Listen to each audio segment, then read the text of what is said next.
Ciao, ciao. Welcome back to Rental. Konten pertama, perdana, sekaligus ucapan perpisahan terhadap saudara Alex. Anjay, saudara Alex. Gimana kabarnya Bang Alex? Hari terakhir kerja. Sangat-sangat membagongkan. Masa hari terakhir kerja kan harusnya tadi sih foto-foto sih. Cuman kayak awkward lah dengan orang-orang lokal kan. Bentar sih hari minggu depan aku. Oh, datang biarpun tak kerja. Muha sih Senin katanya mau foto. Dia kerja kan? Iya, dia kerja. Kalau aku nanti sama Tommy datang lah. Oh iyalah. Hari pagi lah kayaknya. Pagi Bentar, lah kayak kayaknya. jam 10 ya minggu depan. Ini kan aku rencana kontennya mau 10 menit aja, tapi kalau lebih nggak apa-apa, tetap aku masukin semua.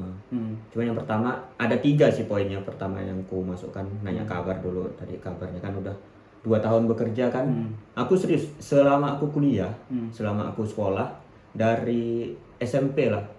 SMP kan nggak pernah satu kelas semua. Habis itu dari SMK lah, SMK kan sekelas semua 3 tahun tapi 1 tahun dipakai magang. Iya. Jadi pengalaman cuma 2 tahun. Kuliah juga, kuliah aku kan cuma 4 tahun kan sebenarnya, ada 4.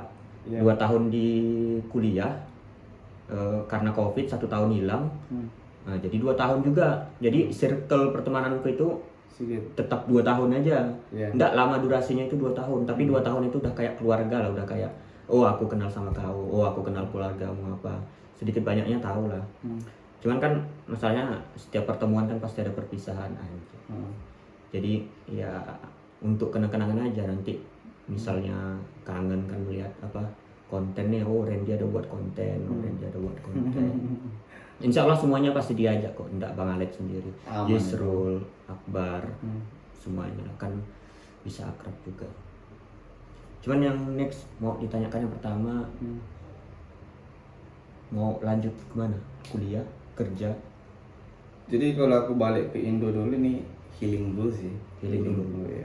Baru agak-agak mungkin seminggu 2 minggu aku lanjut sertifikasi. Iya, Nah, sertifikasi mungkin butuh waktu 2 atau 3 bulan deh. Nah, profesi. Nggak mau lanjut kuliah? Oh nanti ke belakangnya aja itu. Karena aku kayaknya kalau menengok dari kawan aku ya, sebenarnya untuk kayak kan saat ini kan aku kan udah 3. Kalau S1 masih belum sih. Karena kalau kita ngambil profesi, nah itu cukup sih kalau D3. Nanti kalau untuk S1-nya mengikuti lah kalau untuk jenjang karir. Itu untuk next step-nya lah ya. Nggak sambil kerja kan bisa kita. Bisa sih sambil kerja mungkin. Nah tapi aku itulah nanti nengok peluang dulu, balik Indo, siapin berkas hard copy, sambil ngelamar sambil. Oh, sambil ngelamar juga. Jadi banyak metode yang bakal aku ambil. Banyak. Banyak. Kalau kalian tahu mungkin nanti ada tentang welding inspector. Oh, welding inspector. Ya. Atau untuk kayak bosit, buku pelaut, nah nanti tipis-tipis lah ambilnya. Khusus anu ya Bang Alex ya? Khusus apa? Las kapal? Nggak juga. Bukan lasnya, tapi welder inspektornya. Iya, inspektornya. Jadi kayak QC lah. Jadi kayak gitu. Nggak. Ada metodenya untuk kayak UT, MT, PT. Nah aku ngambilnya nanti UT aja cukup. Nah, teman-teman aku bisa kok kayak pegang 1 sertifikat itu keluar negeri lagi. Aku jadi harapannya Mau lagi keluar negeri? nah pengen juga karena dia selama ini kerjanya banyak kan di luar di offshore. Iyalah. Ada yang ke Eropa juga ada. Makanya. Ngelas anu lah ya. Kalau menurutku sepengetahuanku ya yang paling susah itu ngelas pipa. Karena kan melingkar. Kawanku ada sertifikat 1G dipakai di PT di Sambas. Tapi cuma ngelas itulah, ngelas apa tiang-tiang biasa. Yang paling susah memang kata dia ngelas itulah. Ngelas pipa harus ada sertifikasi khusus lagi. Beda dan untuk Ya. Tapi kalau aku itu bukan kelasnya sih ntar. Bukan welder, tapi Lebih welder ke- inspektor, ya, inspektor, pengecekannya. pengecekan. Dan itu memang butuh budget yang besar, makanya Iya bilang sih. kan Enggak juga ambilnya satu-satu dulu, tipis-tipis. enggak juga apa namanya? Enggak juga setiap, mungkin menurutku setiap apa namanya? Setiap sertifikasi itu besar lah. Besar sih. langsung join. Kayak ngambil metode UT nih. NDT UT itu bisa habis 30 juta. Nah, kalau welding inspektornya sama 30-an juga. Nah, aku kan jadi panitia sertifikasi welding 1G. Itu semuanya free, ditanggung Dinas Ketenagakerjaan. Maksudnya, kalau 1G ini udah pasti lulus. Iya. Dia ngikut Dia ngikut aja 7 hari pelatihan udah pasti lulus. Apakah pelatihan Bang Lexi juga untuk yang inspeksi itu pasti lulus atau gagal? Jadi kalau sertifikasi ini kan ada punya standar gitu kan, standar orientasinya. Kalau yang dari kementerian itu rata-rata dari Kemenaker atau BNSP. Tapi kalau yang sekelas CSWIP atau NDT itu pengujinya bukan orang Indo sih, orang UK langsung. Oh, orang Barat langsung. Iya beda. Jadi dia nggak bisa dibilang pasti lulus, enggak. Banyak dari temanku yang kayak udah ngambil nih dengan spend uang 40 juta, ada yang gagal. Jadi memang benar-benar harus nyangkut ilmunya. Jadi teori dulu kita kan sebulan, pengujinya datang dari UK, tes. Kalau cukup nilainya, oke lulus. Aku kan pernah juga BNSP, cuman menurut yang tahu ya, udah pasti lulus lah. Kalau ngikut ya, maksudnya nggak ada bolong-bolong, biarpun dites nggak tahu misalnya. Tapi itu kan standarnya cuma untuk Indonesia, bukan standar internasional. Mungkin kalau internasional lebih tinggi lah lagi anaknya. Iya, memang benar sih. Lanjut yang ketiga, mungkin mau nanya ini Bang Alek, mau nanya apa namanya, yang dikangenin lah nanti, hal-hal yang paling dikangenin. Mungkin salju lah ya, kan kita kemarin udah nengok salju. Gaji sama 4 musimnya sih. Gaji sama 4 musim. Kalau di Indonesia flat, summer sama rain aja kan. Kalau di Eropa kan masih ada musim semi sama musim salju. Pasti bakal rindu sih, karena ini memang pengalaman pertama lah ya. Kemarin kan pengalaman foto-foto pertama aku sih. Udah foto-foto juga kan kemarin pas musim salju. Ada. Video. Mungkin dari keseluruhan 2 tahun ini banyak lah ya yang dirasakan ya. Susah, senang, sedih. Banyak sih memang benar. Kalau menurutku ya, aku yang paling sedih itu kita yang nggak kerja inilah. Karena kita merasakan 2023 kan satu kerja. Iya. Oh gitu. Jadi terasa sekali sih di 2024 ini nggak ada kerja di hari Sabtu. Ya gimana sih, karena investor kita narik duit dari dana 1 miliar euro kan, jadinya dampaknya ke gaji kita juga memang. Nah itu juga memang alasanku kenapa pulang kan. Yang biasanya dapat 350 sampai 380 ribu foreign, kemarin turun banget drastis lah sampai 280. Nah kedepannya kan kita nggak tahu gimana. Sementara manajer bilang belum pasti kapan ya. Daripada berharapnya nggak pasti, mentang lantung, mending pulang aku sertifikasi. Iya, lebih pasti. Yang terbaik itu sih memang udah pasti. Karena kalau seandai kata kemarin kondisi IBV masih baik, aku punya rencana memang nyambung bakal 6 bulan. Tapi kan itu jauh sebelum manajer direktur yang ngomong tiba-tiba IBV drop. Jadi mau gimana?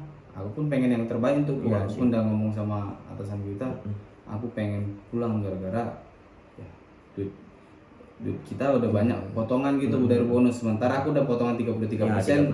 Jauh banget bedanya. Yang kalian di bawah 25 itu dapatnya 450 ribu foreign, aku standar aja 350, udah beda 100 ribu. Tambah lagi kurang untuk bonus shift second sama shift malam. Terasa sekali ya. Nggak jauh beda sama pendapatan di Indo. Karena kalau cuma mau ngejar jalan-jalan udah banyak sih. Nah, jadi alasan pasti memang karena uang. Nah, jadi mau nggak mau pulang aja, karena kebetulan dana untuk sertifikasinya udah cukup lah ya untuk ya. Aku sebenarnya kalau misalnya pulang pun udah cukup lah untuk setahun hidup. Cuman masalahnya kan kita nggak bisa memastikan setahun ini kita dapat kerja atau enggak. Dapat kerjanya pun, kalau contoh aku kerja di Indo pun kan kayak Sabtu Minggu pun harus kerja. Ya kerjanya enggak berat sih, cuman input data, ngawas kerjaan orang, pulang. Cuman enggak merasa kayak kita di sini ke Sabtu Minggu, Sabtu oke lah kerja, gajinya naik banyak. Sabtu Minggu libur kita bisa kemana-mana, kita bisa jalan-jalan. Cuman kalau di Indonesia kita jalan-jalan pun harus bawa laptop, harus bawa aku yang kerja ya kemarin ya, yang merasakan 2 bulan itu enggak ada libur sama sekali, kayaknya ya gajinya normal UMR daerah, cuman kayaknya kurang lah kayaknya ya. Tapi kalau misalnya udah umur 25 di sini pun menurutku lebih baik pulang. Kalau udah dapat 33% lebih baik pulang sih. Dengan apa? Dengan kondisi PT yang kayak gini ya. Iya benar tuh, makanya daripada sakit-sakit nahan gaji segini mending pulang. Iya. Terus pas udah pulang pun aku nggak berharap lebih. Iya, enggak berharap lebih lah ya. Misalkan aku ngambil sertifikasi belum dapat kerjaan sih nggak masalah. Yang penting ada progres gitu, Iya, ada jelas progres, kan gitu. jelas. Nah, Kita ada lah. Oh ini nih yang ditunggu ini. Yang ditunggu. karena kalau bisa dibilang susah juga kalau kita nanti kerja sambil ngambil sertifikat. Aku mau ngambil banyak juga kayak contohnya buku pelaut itu tadi ya, busit, NDT itu butuh waktu yang banyak. Sementara kayak NDT-nya doang itu untuk kelas malam bisa ngabisin 4 jam. Nah kalau untuk buku pelaut setahu aku 3 sampai 1 minggu. Berapa jam itu nggak tahu kelas paginya. Nah kelar itu lanjut bosit. Nah, baru ngambil yang lain. Aku pengennya sih nanti kayak Inggrisku ini kan masih jelek kali. Masa? Jelek kali. Nggak, Apalagi aku. masih nol banget sih. Jadi aku pengen upgrade lah. Jadi kalau misalnya pekerjaan itu contoh lah infeksi itu harus bisa bahasa Inggris juga. Pasti Wajib, iya. ya? Karena apa? Klien dari welding inspector itu udah pasti orang luar. Nggak ada orang Indo. Tidak ada orang Indo. Nah, udah pasti kalau kita main di dunia offshore ya. Main di luar negeri itu udah pasti. Makanya aku pengen upgrade minimal 2 bulan untuk belajar bahasa Inggris. Jadi aku nggak berharap lebih kalau selama 2 bulan itu nganggur atau dapat kerja. Yang penting progresnya sertifikasi udah itu. Penting jelas. Pagi malam bakal banyak sih habisin waktu. Mungkin kalau misalnya Bang Alik yang tinggal di Batam itu stereotip orang Batam kan kayak oh mungkin Alik kerjanya di rumah. Cuman kalau orang desa itu nggak bisa Bang Alik. Kalau kayak aku ini nganggur aja 1 bulan lah misalnya, pasti ada omongan orang. Kalau enggak dari orang pun dari keluarga terdekat lah kayak adik mama, kakak mama, apalagi abang ayah, adik ayah. Udah kerja dengan om aja, daripada enggak ada kerja. Sementara kita kan mau kerja yang ya yang pasti lah, PNS lah ya. Kalau di desa ya PNS lah wajib, bukan wajib sih. Kayak kalau misalnya udah PNS itu 85% itu mertua udah pasti setuju. Nah jadi kalau misalnya kerja itu kan kayak BUMN, PNS atau apapun itulah, pokoknya yang kerjanya bukan kontrak. Kalau misalnya aku kemarin kan masih kontrak kayak pihak ketiga dari PLN, Subkon ya, subkon kayak vendor gitu. Jadi kayak belum pasti lah. Nah tapi kalau misalnya belum pasti itu gajinya kayak ya bisa dibilang 5 juta ke atas misalnya kalau di Sambas ya, itu udah oke. Cuman kalau misalnya kita berbicara tentang UMR Batam kan yang 5 jutaan kan kayaknya udah oke sih. 4,8 atas lah, 5 jutaan udah oke sih kayaknya. Apalagi kalau misalnya kita kontrak gitu tiba-tiba bisa dipecat, nggak ada hal yang gimana ya, hal yang biarpun tertulis di atas kertas perusahaan bangkrut keluar semua, udah nggak ada lagi. Punya kuasa kuat ya. Ya punya kuasa kuat kayak kita di sini lah. Kalau misalnya perusahaan udah nggak kuat misalnya, udah nggak kuat sekali, ya kita dipulangin biarpun pulanginnya dibayar secara pihak. Kalau aku sih yang pertama tadi yang di awal kalimat itu, kayak misalkan pulang Kindo nganggur sebulan 2 bulan itu pasti jadi bahan omongan. Ya, aku sih bodo amat sih, karena aku nggak makan dari jeripaya mereka, aku makan dari penghasilanku kok. Aku bisa gini karena aku sendiri. Aku masih menghidupi diriku. Masih lagi kita nggak makan dari hasil mereka, ya aku nyantai sih. Nah, itu juga baru kalau misalkan di Batam sih memang standarnya itu Star Jakarta memang. Iya, Star Jakarta. Nah, tapi kalau rata-rata itu kan Batam kan kota industri, banyak kali perusahaan. Iya. Kalau misalkan kita kerja di sana itu rata-rata wajib kontrak. Wajib yang namanya kontrak setahun ataupun 2 tahun. Jadi jarang sih kalau di Batam itu pecat secara sepihak. Oh, jadi kalau misalnya sebelum kontrak habis nggak bisa. Nggak bisa. Kita bisa nuntut. Iya tetap sama. Di lain cerita kalau kita misalkan punya attitude baik, absensi kita bagus, nah perusahaan nggak punya alasan untuk memecat kita. Enggak, alasannya bukan gitu. Alasannya maksudku gini, perusahaan ini enggak ada kerjaan, enggak ada vendor kan misalnya kan. Vendor kan tetap ngarapkan, kalau aku contohnya ngarapkan proyek dari PLN nih. Tapi proyek dari PLN enggak ada. Nah, otomatis kan perusahaanku ini harus kan, harus tutup lah misalnya. Nah, itu dia yang menurutku harus, kalau perusahaan kayak di Batam sih kayaknya enggak ada. Kalau sekelas di Batam Ya. sih tak pernah sih ada. Masih ada. Aku udah punya pengalaman 4 perusahaan, tak pernah ada kata alasan tak ada orderan. Enggak ada Istilah sih. Karena rata-rata perusahaan manufacturing di Batam itu skalanya besar, Skala besar. kliennya banyak, jadi wajib kerja mau nggak mau setahun 2 tahun. Sejauh ini belum pernah. Kalau misalkan kita dipecat, kita punya salinan kontrak kerja kan, kita bisa nuntut juga. Tak pernah sih aku selama 4 perusahaan di Batam ini dipecat secara bisa enggak. Enak lah udah ya. Jadi kalau aku lebih prepare-nya sih di Batam dulu gitu. Nggak ke Jakarta, nggak kemana-mana. Karena bisa bersaing sih di Batam. Iya, bisa bersaing. Perusahaan banyak banget. Aku kalau ada peluang pun tetap mau lihat-lihat Batam, lihat Indonesia lah. Karena bukan karena kota kelahiran Batam itu, tapi karena bisa dibilang UMR-nya itu setara Jakarta, warganya sedikit. Iya. Jadi kalau rata-rata untuk yang lulusan D3 atau S1 pasti jadi teknisi atau mau engineering, ataupun kalau mau bagian manajerial bisa jadi supervisor atau manajer bisa sih. Tergantung kita passionnya di mana. Nanti kita dukung lagi, kita mau ngambil sertifikat apa. Kalau misalkan mau jadi drafter ambil AutoCAD gitu kan. Kalau mau jadi engineering ya ambil ISO atau Sigma atau apapun itu. Itu pun aku kalau aku mau main di dunia offshore beda lagi nih jenjangnya itu sama manufacturing. Nah, kalau offshore ini udah tahap internasional, gajinya pun mengikuti ke kelas Amerika ataupun Eropa. Tapi memang butuh spend uang yang benar-benar banyak. Bisa sampai 70 ke atas lah. Nah, tergantung apa yang mau kita ambil. Aku enggak sih kayaknya. Belum ada tertata sih masa depan, mungkin faktor usia juga sih. Tapi kalau untuk ngambil jadi engineering di Batam itu paling hanya butuh beberapa standar sih. Kalau aku lihat dari LinkedIn ya, kayak ISO, Sigma apa gitu ya, hanya butuh dikit. Bisa kok jadi engineering. Belum kepikiran.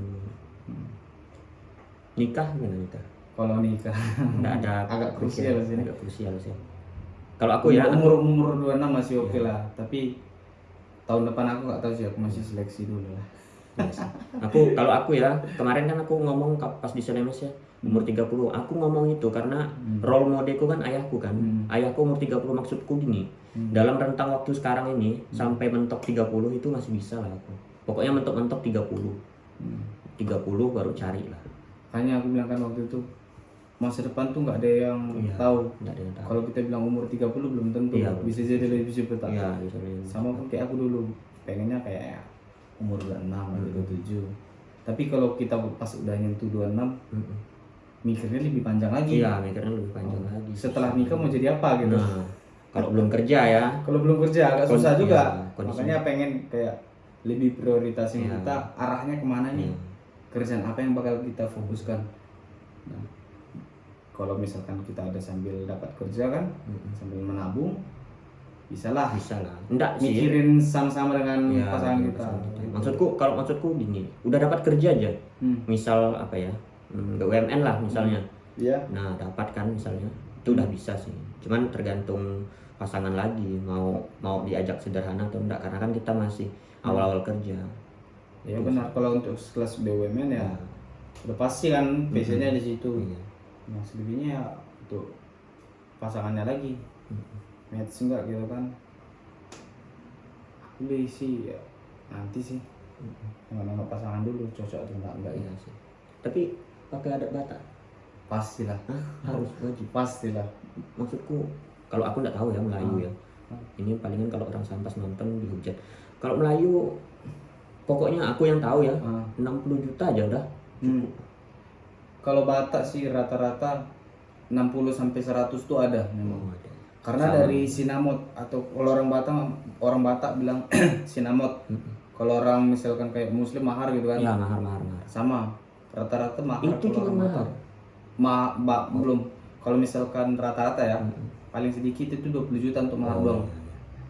Tapi beda cerita kalau dia misalkan punya jenjang karir. S1 nih. S1 lebih tinggi lagi. Bisa sampai 40 sampai Udah kayak 50. orang anu lah ya. Betul. Atau Bugis lah ya. Bugis jauh cuy. Bugis jauh kan. Bugis jauh. Aku nanya ini. ini sih nanti. Ya, user itu. Bisa sampai 200 juta. Apa naiknya? Ya, orang naiknya. mereka bilang. Terus selebihnya kan tadi kan sinamo 30. Kalau misalkan mau nikah untuk acara adatnya lah atau gedung segala macam paling 100 cukup sih. 100 itu kalau disambas 3 hari 3 malam non stop lah kalau 100 sumpah 3 hari 3 malam non stop lah kalau disambas. Kalau 100 juta itu mungkin untuk bisa kurang lebih 1000 tamu lah. 1000 tamu. 1000-2000 tamu ada sih. Nggak tahu ya, mungkin bawaan di Sambas kan murah-murah kan. Kalau kami beras itu berasnya beras kampung yang dipakai, bukan beras Belian. Ya, bukan beras belian. Jadi beras kampung itu kan murah kan. Palingan berapa lah? Oh, jadi dari orang lokal gitu ya? Enggak. Iya, dari orang lokal dibeli juga. Cuman harganya lebih murah daripada harga yang di toko-toko. Oh, Jadi iya. itu udah ketutup lah sama hewan pelihara kayak sapi, kayak kambing misalnya kan. Kalau dibeli untuk nikahan itu murah-murah lah. Nah, jadi enak. Masak kan bayarnya cuma sedikit. Nanti dibayar dengan lauknya juga. Masakannya dibawa pulang oleh orang-orang masak. Karena kan keluarga dekat sekali. Jadi gitu aja sih maksudnya untuk nikah. Kalau untuk hidup di kota sih lebih mahal lagi sih kalau di Batam. Iya. Nah, jadi pintar-pintar kita mau nyari yang wedding organizer atau kita ngolah sendiri nih. Jadi kita pilih mana yang lebih murah. Contoh kayak dari gedung nih. Kita pengen di gedung di aula atau kita di lapangan. Kalau Batak kadang kayak gitu, kadang mau di lapangan. Nah, kalau misalkan untuk catering masak sendiri biasa sih. Kalau orang Batak masak sendiri, suruh keluarga gitu kan, masak gitu. Nah, untuk berapa tamu, nah, gitu dia. Di Sambas palingan 1000 udah paling banyak lah. Banyak lah, 1000 banyak lah. 1000 udah banyak. Ada yang ditetapkan nggak? Maksudnya kalau aku nonton yang film agak lain itu kan ada ditetapkan itu. Kayak mertua yang netapkan, mertua abang misalnya netapkan. Ada nggak kayak gitu? Menetapkan apa? Netapkan tamunya. Oh iya benar, memang harus wajib ada. Iya, makanya Jadi ditetapkan di mertua. Batak itu ada marga contohnya Iya, kan. marga. Dari aku nih marga Otosoid. Dari marga Otosoid 400. Nah, gitu dia. Nah, dari mamaku dia buru limbong. Dari buru limbong nih 200. Nah, nanti dari pihak wanita misalkan dia buru apa nih bapaknya. Dari kami 400. Dari marga mamanya lagi. Iya, Dari gitu. aku segini. Oke. Itu udah pasti. Udah pasti ya. Udah pasti. Oh, Jadi pasti bakal datang karena Oh, bakal datang. kalau adat Batak itu kental banget Iya, kental banget. adat budayanya. Kenapa? Karena mereka itu ada kayak sistem mingguan gitu pasti kumpul acara dari adat gitu loh. Kalau misalkan kalau ada lingkungan orang Batak gitu lah contohnya atau Kristen, mereka itu dalam wilayah rumahnya itu mereka pasti kayak bikin kayak sistem apa ya perkumpulan Iya, lah perkumpulan nanti Bincang. nanti misalkan minggu ini kita bikin acara ibadah di sini. Itu pasti diundang gitu. Terus di adat Bataknya sendiri dari marga aku nih Otosoid ada punguan atau orang Batak bilang punguan, kalau bahasa Indonesia kumpulan. Punguan Otosoid ini pasti wajib setiap bulan tuh pasti ada pertemuan gitu. Mau 2 kali 3 kali pasti ada pertemuan, mau itu ibadah atau acara apalah. Nah itu pasti diundang yang gitu. Kayak ketua adat pasti diundang, kayak tulang. Iya, Tulang itu sama dengan paman. Pasti diundang paman. Nanti diundang lah yang dari kampung. Kalau Batak itu rata-rata paman atau tulang yang dari kampung yang dipanggil. Atau raja adat juga ada nanti raja adat. Banyak sekali ya. Banyak. Jadi di Batak banyak rangkaian acara juga. Bukan nikah gitu aja. Kalau di Enggak, Sambas benar-benar banyak. kalau di Sambas apalagi Islam kan Melayu Islam yang hari pertama ada akad. Nah itu tergantung kalau banyak duitnya bisa 2 hari. Ya. Besoknya baru resepsi. Kalau misalnya mau irit, akad langsung resepsi, udah 1 hari selesai. Kalau Batak sih memang gitu juga, Gitu memang juga. itu juga, Oh, iya. gitu juga. Kebanyakan gitu, cuman rata-rata itu kan tergantung pasangan. Ada yang resepsinya di kampung, Oh, nikah apa ya, tunangannya iya gitu lah. tunangannya. Oh, itu di kampung, terus bikin acaranya di kota gitu, bisa aja di beda hari. Tapi kebanyakan memang di hari itu juga, ya kan, nikahnya di hari ini paginya, lanjut acaranya ya, resepsinya Siang. di siang. Kalau Batak lama tuh, biasanya dari jam, kan pagi nikah di gereja, biasanya jam 9 sampai jam 12. Lanjut jam 1 nanti sampai tengah malam. Sampai tengah malam. Mau sampai jam 12 malam. Enggak, kalau di Sambas jam 9 maksimal lah, udah selesai lah jam 9. Itu tergantung memang kayak mau berapa tamu nih. Mau 1000 sampai 2000 tamu. Mereka bakal nunggu sampai jam 11. Tapi kebanyakan yang sampai jam 6 lah. Gitu. Iya sih, itu sampai jam 6 lah. Cuman masalahnya kalau misalnya di Sambas kan akadnya 1 hari, misalnya 2 hari acara nih, akad sama resepsi. Kalau akad ya akad aja, udah selesai akad, udah selesai. Misalnya akad sampai jam 9 pagi misalnya, udah selesai itu aja. Nah besoknya baru resepsi dari pagi.